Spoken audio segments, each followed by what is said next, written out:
President Nixon famously said, when the president does it, that means it's not illegal.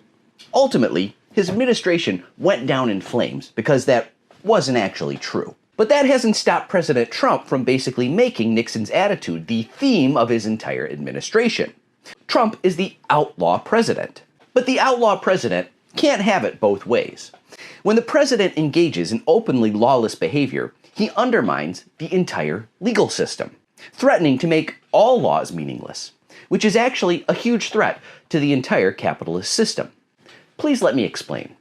According to Article 2, Section 3 of the Constitution, it is the president's job to take care that the laws be faithfully executed. This means that it's the chief executive's job to make sure the laws passed by Congress are enforced. It also means that the president cannot disregard or ignore the law. The reality is, presidents break the law all the time. As Noam Chomsky famously said, if the Nuremberg laws were applied, then every post-war American president would have been hanged.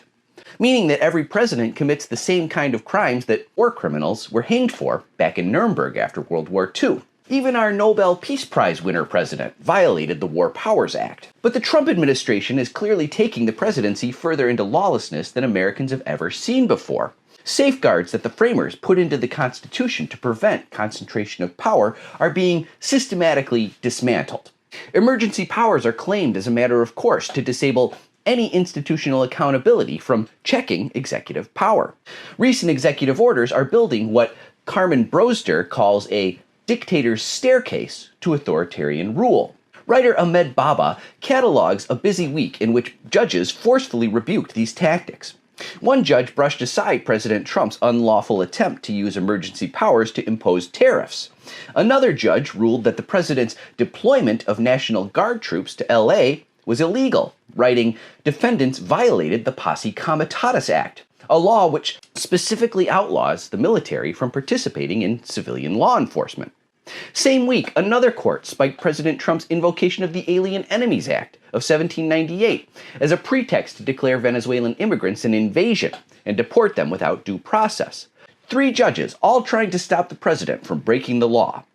As writer Elie Mystal points out in The Nation, in other times, a string of huge losses like this would have dominated the news cycle. Yet no one really seems to care too much right now because none of these losses are final. Trump will, of course, appeal all of these decisions to the Supreme Court.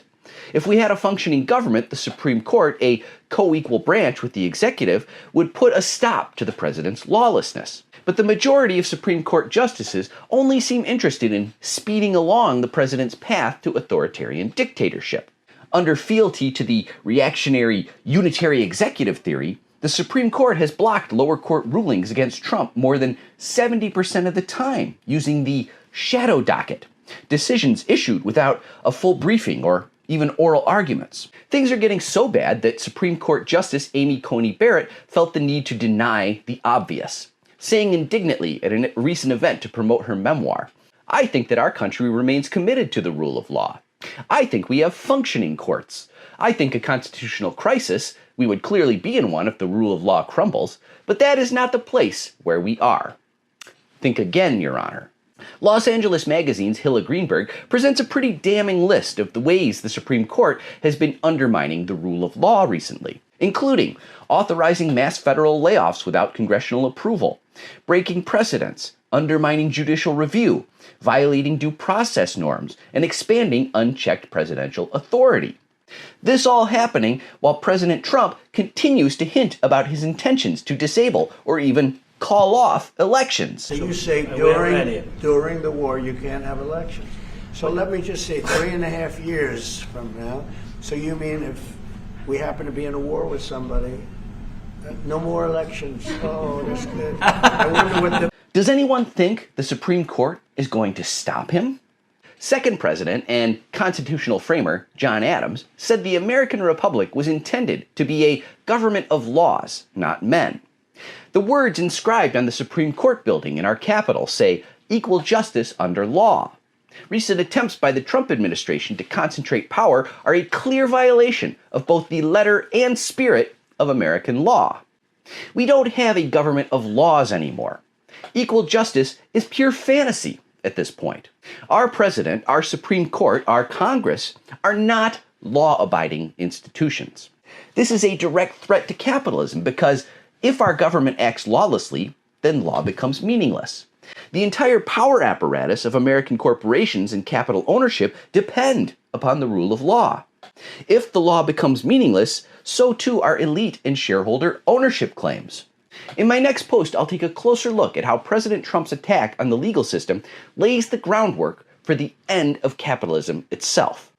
Until then, please like, follow, favorite, repost, and follow my Linktree to sign up for my Substack, so you can have all of my posts sent directly to your inbox. Let's make them pay.